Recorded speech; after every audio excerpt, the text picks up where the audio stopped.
Kicked out at 18, she built a shed under her floor until it saved her children. The wind hit like a wall of knives. Brea Linquist had 12 seconds to live. She could not see her cabin. It was only 40 feet away, but the sky had turned black and white at the same time. Snow and dirt and ice slammed into her face so hard she could not breathe. One moment it had been warm enough to walk outside without a coat. The next, the world was ending. She dropped to her knees. "Thomas!" she screamed, though the wind stole her voice. Her 3-year-old brother was beside her, small fingers wrapped in her skirt. She grabbed him and crawled across the frozen ground, blind, feeling for the rough sod wall of the cabin. The temperature had fallen so fast it burned her lungs. 40 degrees to below, freezing in minutes. She found the wall by touch, followed it, found the door, threw it open, and shoved Thomas inside before the wind could take him. The storm of January 12, 1888 had arrived, but 5 months earlier, Brea Linquist had never split a log in her life. She had arrived in Kingsbury County, Dakota Territory at the end of August with $9 in her pocket and a child who depended on her for everything. She was 18 years old, her parents were dead, her uncle was dead, and the land office paper in her hand said she now owned 60 acres of prairie and nothing else. The wagon driver had dropped them in front of a sod house that looked like the earth had grown a wound. 12 feet by 14. Walls of packed dirt 2 feet thick. A single window covered in oiled paper instead of glass. A door that hung crooked on leather hinges. Inside was a dirt floor, a rusted cook stove missing one leg, and a bed frame with no mattress. This was home. Thomas had stopped asking questions by then. He had stopped asking about their mother in June, stopped asking about their uncle in July.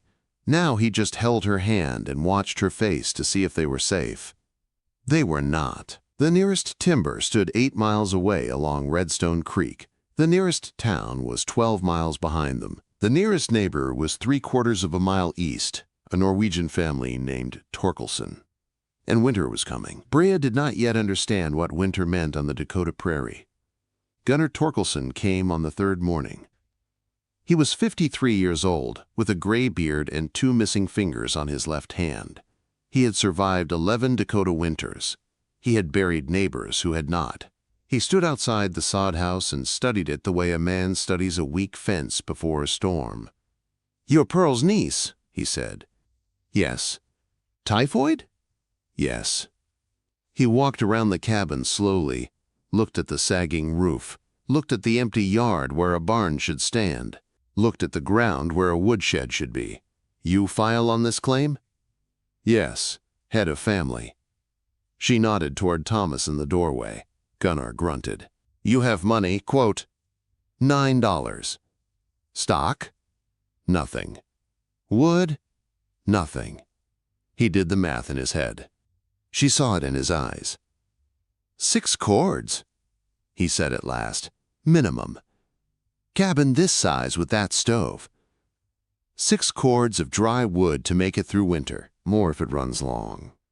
"How long is winter?" she asked. "November through March, sometimes April, sometimes it starts in October." 6 cords, nearly 800 cubic feet of wood, all of it 8 miles away. "I can cut 6 cords, she said. He shook his head slowly. "You've never swung an axe. Cutting 6 cords takes a man 8 weeks of hard labor. Then you haul it 8 miles. You got a horse?" "No." "You got a wagon?" "No." He pointed to the bare ground beside her house. "Where are you putting it? Wood left outside gets wet. Wet wood burns half as hot. You'll burn green wood. Smoke will choke that boy." He looked at Thomas again. "A girl alone with a child can't cut 6 cords and keep them dry. They'll dig you both out of a snowdrift by February." The words hung in the air like a sentence already passed. "Then what do you suggest?" she asked. "Sell the claim, go back to Minnesota, or find a husband." "I'm not looking for a husband," she said quietly. "I'm looking to survive." He shrugged. "I'll send milk when we have extra." Won't be enough. But maybe it keeps the boy strong a little longer. Then he walked back across the prairie, leaving her alone with the numbers. 6 cords, 8 miles, no horse, no shed. 14 weeks. For 3 weeks she did what everyone expected. She borrowed Gunnar's horse and paid for it with labor in his fields. She walked 16 miles a day to Redstone Creek and back, dragging cottonwood logs behind the animal. Cottonwood was poor firewood. It burned fast and gave little heat. But it was what grew there. Each trip brought back maybe a third of a cord. By the end of September, she had 3 cords stacked beside the cabin, covered with scraps of canvas and brush that would not stop rain, let alone snow. Half what she needed. Then the horse went lame. Gunnar came to take it back. He stood looking at her woodpile. "You're behind," he said. "I know. Without the horse you won't make it." "I know." He waited for her to beg. She did not. That night, after Thomas slept, Brea walked to her uncle's old claim. The new owner had not arrived yet. The sod house there still stood. So did the root cellar. She went down into the cellar, hoping for potatoes or carrots left behind. It was empty. But it was warm. Outside, the night air had dropped near 40 degrees. Underground, 6 feet below, the air felt softer, warmer, not hot, just steady. She touched the wooden beam near the vent pipe. Dry. The air was moving. The moisture was leaving the wood. She stood there for a long time, thinking. The earth held heat. Everyone knew that. Root cellars stayed cool in summer, but they also stayed warmer than the surface in winter. Warm air held moisture better than cold air. If warm air moved through stacked wood, it could dry it. She walked back to her cabin in the dark with a new idea forming. Her floor was made of split logs, laid flat on packed dirt. They were not nailed down. They could be lifted. The next morning she pulled one up, then another. Thomas watched as she marked a rectangle in the center of the floor, 6 feet by 8. "What are you doing?" he asked. "Digging." "Why?" She did not answer. Because she could not cut 6 cords fast enough. Because she could not build a woodshed. Because she had no money. Because no one believed she would survive. She swung the pick into the hard clay floor. The earth cracked, and that was the moment she stopped trying to do what everyone else expected, and started building something no one had ever seen before. Anna Henriksen came on the 3rd day of digging. She stood in the doorway of Brea's cabin and stared at the growing hole in the center of the floor. Dirt was piled against one wall. The stove had been dragged aside. Thomas sat in the corner playing with a tin cup, watching his sisters swing the pick into the hard earth. "What are you doing?" Anna asked. "Digging a cellar," Brea said without stopping. "Under your floor?" "Yes."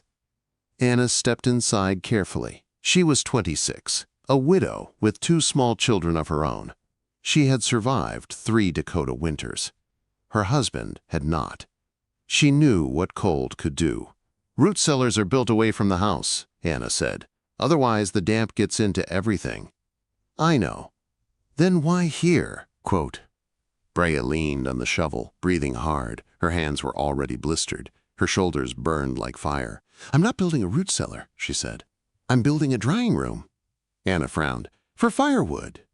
The words sounded strange even to Brea, but she kept going. "The earth stays warmer than the air in winter. I felt it in my uncle's cellar." And near the vent pipe the wood was dry. The air moved. It pulled the moisture out. Anna studied the pit. It was already 2 feet deep. The clay walls were rough and damp. "You've seen this work before?" Anna asked. "No." "You talked to someone who's done it?" Quote. "No." Anna shook her head slowly. "You're betting everything on a guess." "I'm betting everything on the only thing I can afford," Brea said. "I can't build a shed. I have no lumber, no money, no time. But I can dig." Anna looked at Thomas, looked at Brea's bleeding palms, looked at the pile of dirt. "If it fails," Anna said quietly, "you and that boy will freeze." "If I do nothing," Brea answered, "we freeze anyway." Anna stood there for a long moment. Then she nodded once and left. She did not offer help. She did not tell her to stop. Brea picked up the shovel and kept digging. October came with frost on the grass and thin ice on the water bucket. The geese flew south in long, broken lines across the sky. The air smelled sharper every morning. 3 feet down. 4 feet. The clay grew harder. She had to soak it with water at night to soften it, then break it apart with a pick at dawn. Each bucket of wet earth weighed nearly 40 pounds. She hauled them out one by one. Her blisters turned to calluses. The calluses split and bled. She wrapped her hands in cloth and kept going. By the end of the first week, she could barely close her fingers in the morning. She had to force them open and shut before she could grip the tool. Thomas helped where he could. He dragged the lighter buckets to the door. He carried small stones. He stayed quiet when she needed silence. Alvin Dahl rode by on October 15th. He was 31 and unmarried. He had wanted this land for years. When her uncle died, Alvin had expected it to go to auction. Instead, an orphan girl from Minnesota had filed on it within 3 days. He watched her struggle from a distance. Now he sat on his horse outside her cabin, looking at the mound of dirt and the hole in her floor. "What are you building?" he called out. "A grave?" Brea did not answer. He dismounted and stepped to the doorway, saw the pit, now 4 feet deep. "The land office requires improvements," he said. "Real ones. A hole in the ground won't count." "It's a root cellar," she said. "Under your floor? That's not standard." "It's an improvement." He folded his arms. "When you're ready to sell, I'll offer $50. Fair price, and I'll pay your fare back east." "I'm not selling." "You will," he said calmly. "Or the county will bury you in spring and sell it anyway." She lifted another bucket of clay and walked past him. Winter was 6 weeks away. He shook his head. "We'll see who's alive in April." Then he rode off. By the middle of October, the pit was finished. 5 feet deep, 6 feet wide, 8 feet long, 240 cubic feet of earth removed by hand, 12 tons of dirt. Her body ached in ways she had never known, but the hole was done. Now came the work that mattered. She lined the walls with boards she salvaged from a collapsed privy behind her uncle's claim. She braced the corners with cottonwood poles. She packed the floor hard and smooth. She cut a trap door into the puncheon floor, 3 feet by 2, and hinged it with leather straps from an old bridle. Ventilation was the key. Near the stove, she left narrow gaps between 3 floorboards so warm air from the cabin could sink down into the cellar. On the far wall below, she installed a short length of stovepipe that angled upward and out through the sod wall. Cold air would enter low. Warm air would sink from above. The air would move. It would carry moisture with it. That was the plan. No one had tried it. No one believed it would work. Now she had to fill it. Without the horse, she used a handcart. A small wagon box on 2 wheels her uncle had kept for hauling feed. 8 miles to Redstone Creek.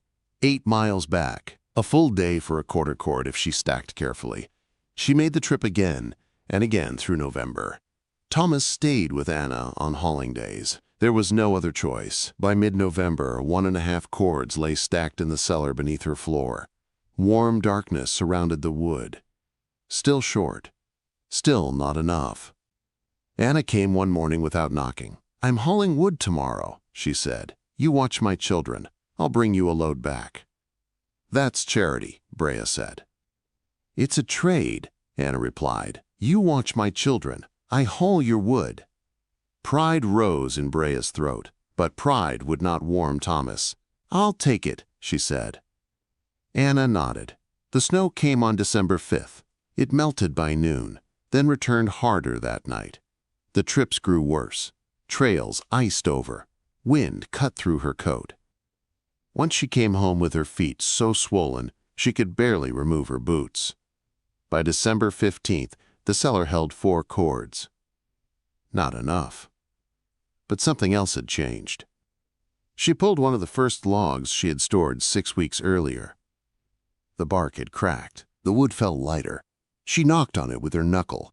It sounded hollow, dry. She checked the cellar with a thermometer Anna had loaned her. Above ground, the air was 12 below zero. Below ground, The cellar held steady near 48 degrees. The earth was holding warmth. The air was moving. The wood was drying. For the first time, she allowed herself a small breath of hope. But winter was only beginning, and the prairie had not yet shown its worst. The warm spell came 3 days before Christmas. It felt wrong. The air turned soft. Snow melted into mud. The wind stopped howling and went quiet, like it was waiting. Even the cattle in the distance moved slow and restless. Gunnar Torkelson rode over the day before Christmas and did not dismount. "Storm coming," he said. "How bad?" Brea asked. "Bad enough." He looked at her cabin, looked at the ground, looked at the sky. "You filled it, cellar?" 4.5 cords. "That's short." "I know." He studied her face, this girl who had not sold, who had not left, who was still standing. "Keep that stove burning," he said. "Whatever happens, don't let it die." Then he rode back across the prairie. January 11th dawned warm, too warm. 40 degrees at sunrise. Brea stepped outside without her coat to empty the slop bucket. Thomas stood near the door, pointing at geese flying north when they should have been flying south. The sky to the northwest looked strange. Not clouds. A wall. Dark and moving. At 2 in the afternoon, Gunnar rode past at full gallop. "Get inside," he shouted. "Get inside and stay there." She grabbed Thomas and ran. The storm hit before she reached the door.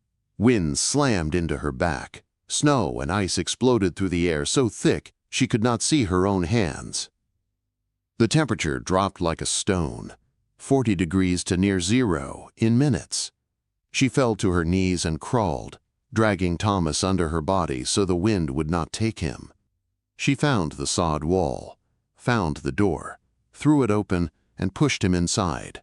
Then she slammed it shut, just as the world disappeared. The blizzard roared like a living thing. The cabin shook. The oiled paper window snapped and tore. Snow forced its way through every crack. Thomas began to cry.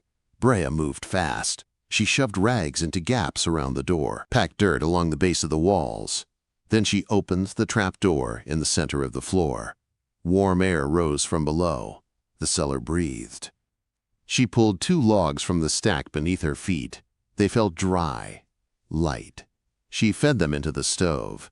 The fire caught quick. No smoke filled the room. No wet hiss. Just clean flame. Outside, the wind screamed. Inside, the stove glowed. Night fell early. Or maybe the storm made it feel that way.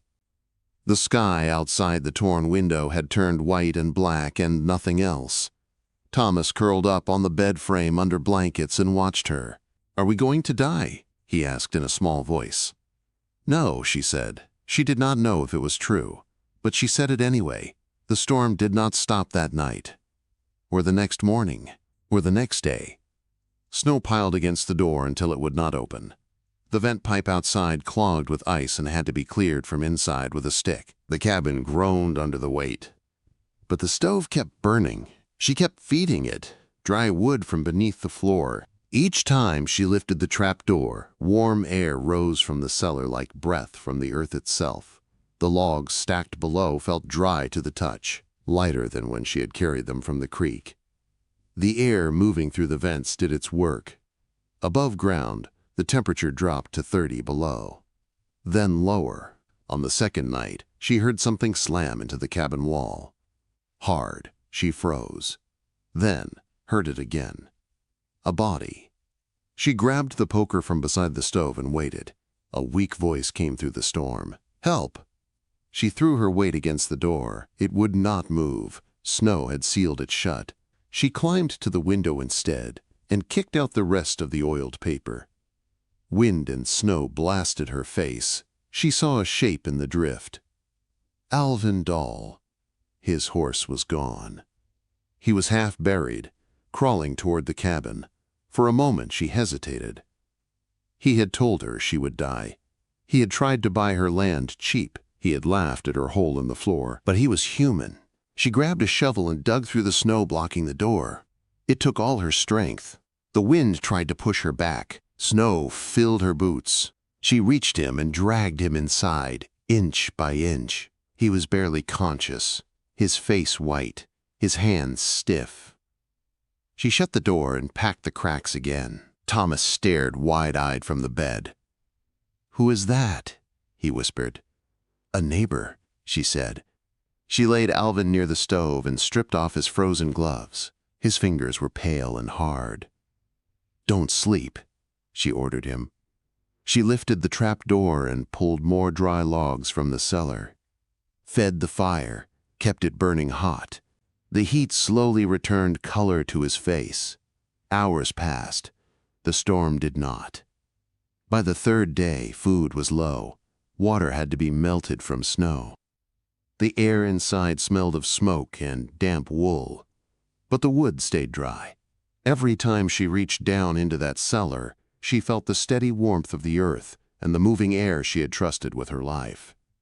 On the morning of January 15th, the wind finally began to ease. Silence came slowly like a stranger at the door. Brea opened the trapdoor one more time and looked at the stack. Still enough. Not much, but enough. She climbed to the door and pushed. It did not move. The cabin was buried. Thomas looked at her. "Are we stuck?" "For now," she said. Alvin tried to sit up. "You saved me," he whispered. She looked at him steadily. "No," she said. "The cellar did." Outside, the prairie lay silent under a blanket of white. And somewhere beneath that snow, many others would not rise again. But inside the sod house with a hole in its floor, the fire still burned. The snow did not move for 2 more days. The cabin was sealed shut by a wall of white. Wind had packed it hard as stone. When Brea pushed against the door on the 4th morning, it still would not open. Inside, the air felt close. The stove burned low but steady. Thomas sat near it, quiet, watching the small blue flames dance. Alvin doll lay on the bed frame, wrapped in blankets. His fingers were bandaged with strips torn from Brea's apron. The tips were still numb, but they were not black. Not yet. "You should have let me freeze," he said hoarsely. Brea fed another dry log into the stove. "I don't let people freeze," she answered. He watched her lift the trap door again, watched the warm air rise from below. "That hole," he said. "It worked." She did not look at him. "It's not a hole," she said. "It's a cellar." He was quiet for a long time after that. Food was nearly gone. The last of the flour had been mixed into thin cakes the night before. Water came from melted snow in a kettle. The wind outside had stopped screaming, but the cold remained. The thermometer Anna had loaned her showed 35 below zero at dawn. Still, the cellar held steady warmth. Still, the wood burned clean. On the 6th day after the storm began, Brea heard something new. Shovels.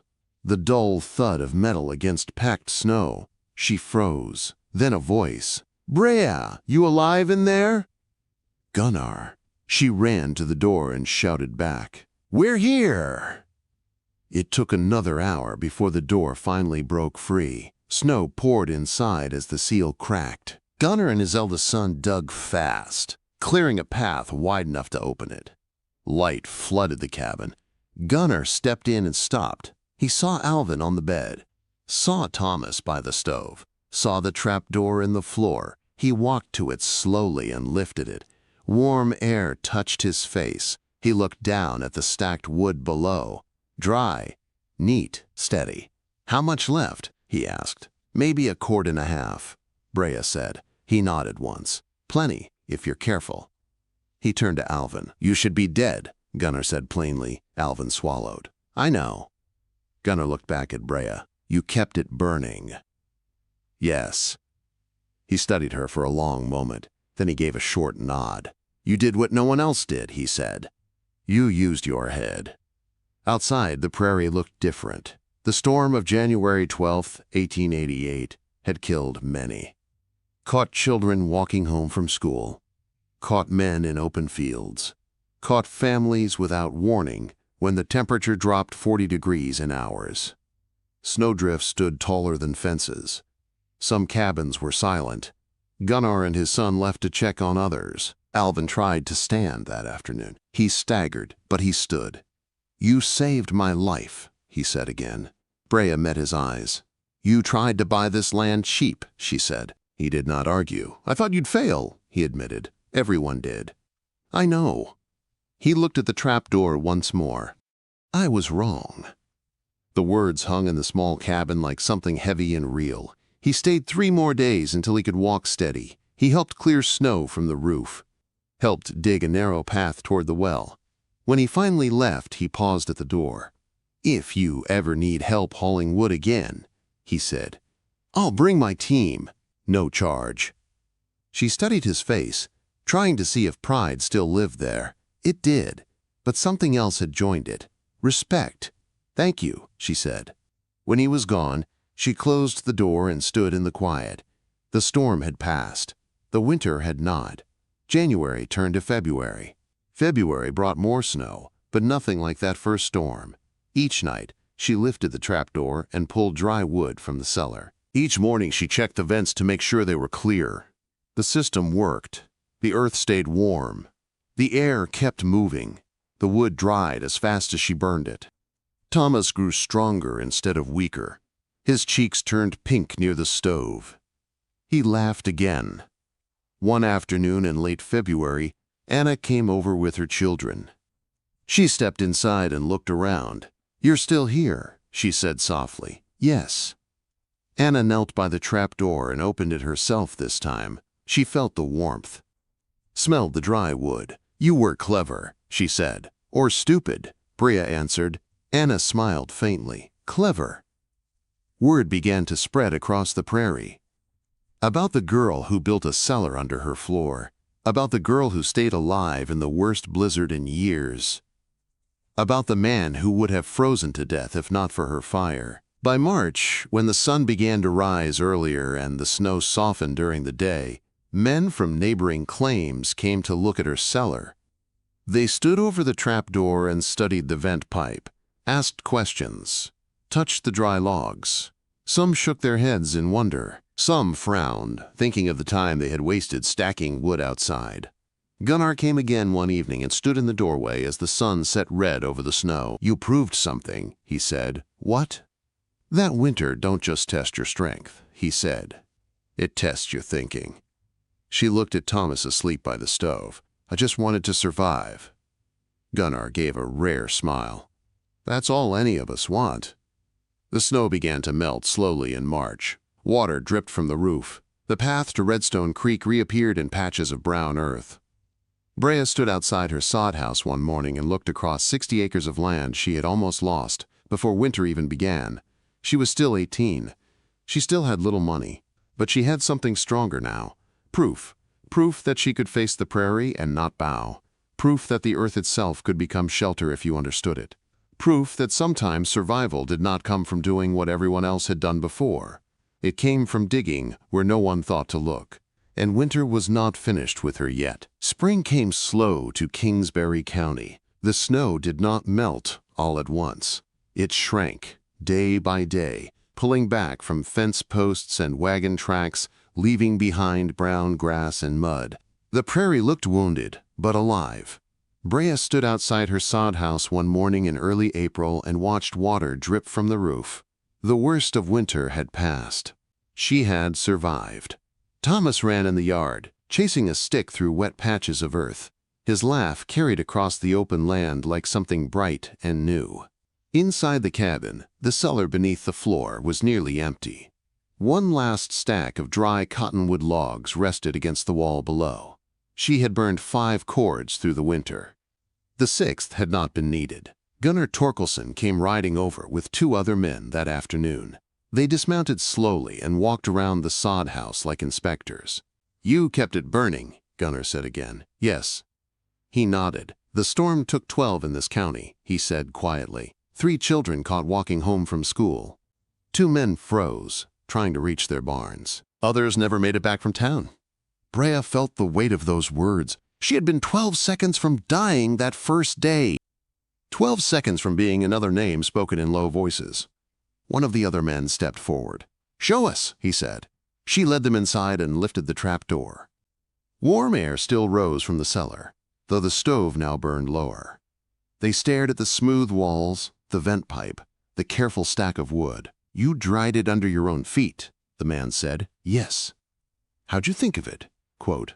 She hesitated. "I felt the warmth in my uncle's cellar," she said. "And I noticed the wood near the vent pipe was dry.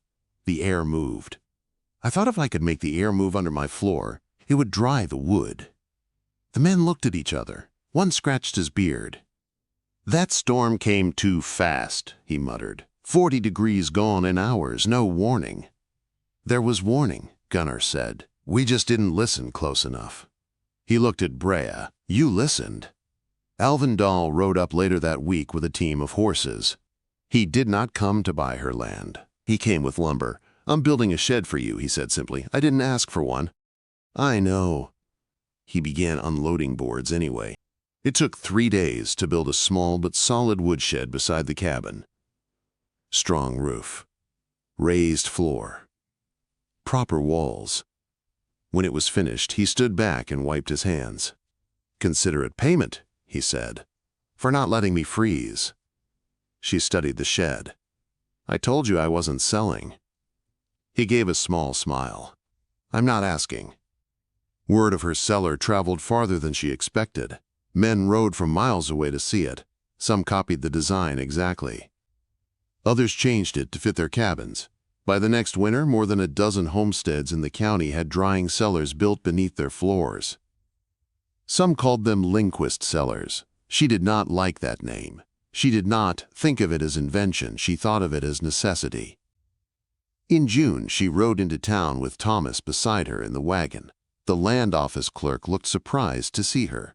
"You're still on that claim?" he asked. "Yes." He shuffled papers and nodded. "You've met your improvement requirement," he said. "Residence established. Land secure." Secure. The word felt heavy in her chest. When she rode back across the prairie that afternoon, the grass stood tall and green. The wind felt different in summer.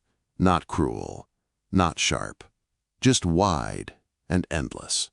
Thomas pointed ahead. "Is that ours?" he asked. She looked at the sod house, the new shed, the open land stretching to the horizon. "Yes," she said, "it's ours."